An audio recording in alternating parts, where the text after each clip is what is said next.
Chile cambia de manera frenética y enajenada, sin descanso, como un caballo salvaje bajo el trance inagotable de la paranoia tecnológica que inunda absolutamente todo aspecto de nuestras vidas. Pocas cosas han resistido al paso del tiempo, el caos y la corrupción de la civilización. El campo chileno y la soledad de sus paisajes parecen testigos impávidos de una extraña metamorfosis que nos acerca más al gusano que a la belleza de la mariposa, al fondo de la caverna más que a la salida. Esos lugares siguen ahí, como perpetuos deponentes de otros tiempos, y que siendo un adulto traen a mi mente recuerdos de nostalgia, pero también terrores nocturnos que preferiría olvidar.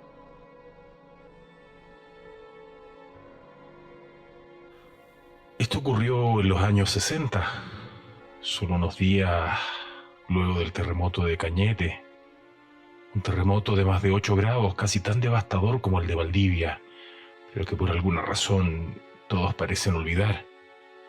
Mi familia perdió todo aquel amanecer del 21 de mayo. Nuestra casa de adobe cayó rápidamente ante los reiterados sismos, y lo poco que se había salvado al interior de la casa fue rápidamente arrasado por los incendios. Quedamos en la calle, con apenas lo puesto. Nos vimos forzados, junto a mis padres, a irnos donde la abuela Julia, que vivía en Linares, en una localidad llamada Chupayar. La abuela vivía en una enorme casona de campo, alejada de cualquier comodidad del mundo moderno, sin luz eléctrica ni agua potable. Solo el estremecedor rugido del río Ancoa parecía quebrar por algunos momentos la tranquilidad del lugar rodeado por la cordillera. Ahí nos acomodamos como pudimos hasta finales de agosto. Las heladas noches al calor del brasero, con el sonido de la vitrola y los discos rayados, a veces eran interrumpidas por mi abuela, que gustaba de contar historias de aparecidos y los peligros que amenazaban por la noche el sector cordillerano. Perros de ojos rojos salidos del mismísimo infierno, duendes y candilejas. Y para mala suerte de algún forastero, el mismísimo diablo en persona, en alguna carreta. Sin embargo, el más inquietante de sus relatos poco o nada tenía que ver con los desafortunados encuentros de algún desgraciado con lo esotérico o el toparse con alguna fantástica criatura. Ese relato tenía un inquietante elemento de realidad, y más que una anécdota, era una clara advertencia. Cuando comenzaron a construir el embalse Ancoa hace unos años, dicen que los albañiles se toparon en los cerros con algo extraño. Al principio, pensaron que eran personas que habitaban en el lugar donde a futuro se construiría el embalse, quizás tímidos habitantes de alguna comunidad indígena que apenas se dejaban ver. Sin embargo, llegó el día en que aclararon sus dudas de la peor manera, ya que si bien a la distancia la gente de los cerros parecía humana, cuando se acercaron, vieron con horror que no eran sino unas criaturas parecidas a niños, de un color indescriptible. Muchos de los albañiles de la obra, horrorizados, pensaron que se trataba de monstruos y fueron a presentar su renuncia al mismo día. Otros, los más escépticos y valientes, renunciaron a la mañana siguiente, luego que durante la noche la gente de los cerros bajó a atormentar a los últimos albañiles que dormían en la obra. Si bien todo volvió a la calma en unas semanas, nadie más vio a la gente de los cerros.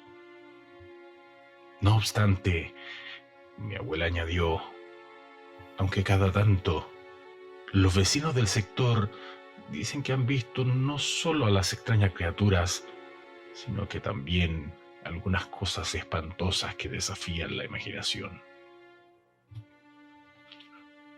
Aunque haya sido una historia inventada con el único fin de que me acostara temprano todo el resto de la semana, la idea fascinante y aterradora de observar a la gente de los cerros llenaba todos y cada uno de mis pensamientos de niño.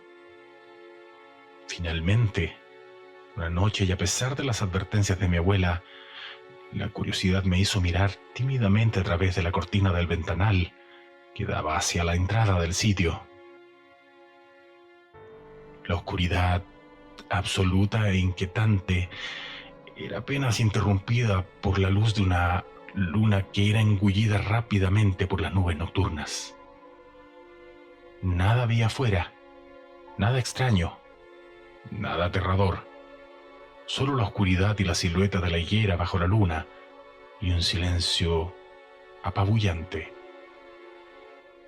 Sin embargo, de pronto, y para mi sorpresa, bajo la higuera pude observar lo que parecía ser una persona, probablemente un viejo, aunque parecía más bien un vagabundo.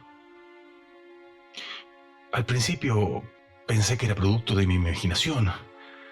Las historias y todo eso podrían estar haciendo efecto.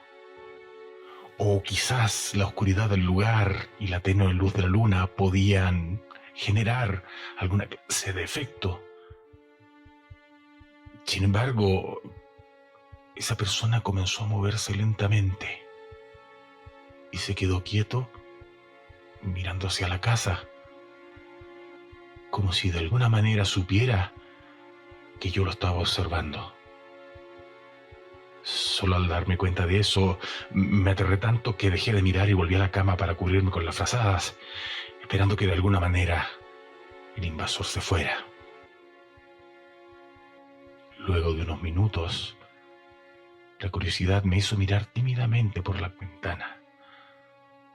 Y aún estaba ahí.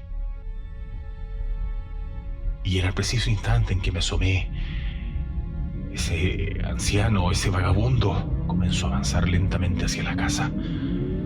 Y como si estuviera preso de alguna clase de embrujo, no pude retirar mi vista de la aterradora escena que estaba viendo. Aquella cosa, aquella persona no caminaba, sino que flotaba. No tenía piernas y avanzaba sin hacer sonido. Avanzaba lentamente, flotando hasta que lentamente su cuerpo se iba desvaneciendo para solo dejar su cabeza en el aire, que se detuvo unos minutos a escasos metros de la entrada principal. La cabeza entonces dirigió su mirada hacia el cielo, y mientras se deformaba lentamente como si fuese vapor, detrás de la higuera del árbol bajaron pequeños seres que brillaban tenuamente en la noche, corriendo hacia la casa. En ese momento grité tan fuerte que mi abuela, palmatoria en mano, entró a la pieza para cerrar rápidamente la cortina y retarme y dejarme en claro que esa era la gente de los cerros. Estaba tan aterrado que no fui capaz de sacar la cabeza fuera de las frazadas hasta el otro día.